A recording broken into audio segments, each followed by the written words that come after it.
हिंदुत्व सरकार कुणाला म्हणतात? ज्यांनी हिंदुत्व सोडलंय, ज्यांचं हिंदुत्व पाखंडी आहे, ज्यांनी हिंदुत्व करून फक्त मतं मिळवण्याचा प्रयत्न केलाय, ते सरकार हिंदुत्व म्हणता? जे सरकार शिवसेना ही प्रखर हिंदुत्ववादी असून सुद्धा त्यांचं हिंदुत्व मान्य करत नाही, त्यांना तुम्ही हिंदुत्ववादी म्हणत असाल तर मला वाटतं हिंदूवाद्यांचा हा घोर अपमान आहे.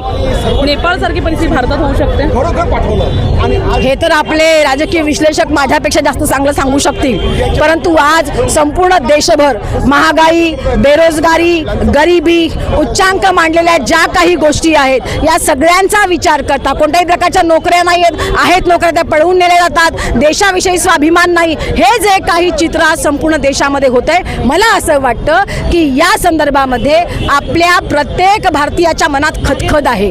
आज ती त्यांनी सहन करत असतील, नाकापर्यंत आलेली असेल, पण जोपर्यंत ती उद्रेकात स्वरूपात उतरणार नाही तोपर्यंत हे केंद्रातले पाशवी बहुमताने आणि खोट्या EVMच्या सहकार्याने आलेलं सरकार वठणीवर येणार नाही, ही सर्वसामान्य लोकांची भूमिका आहे.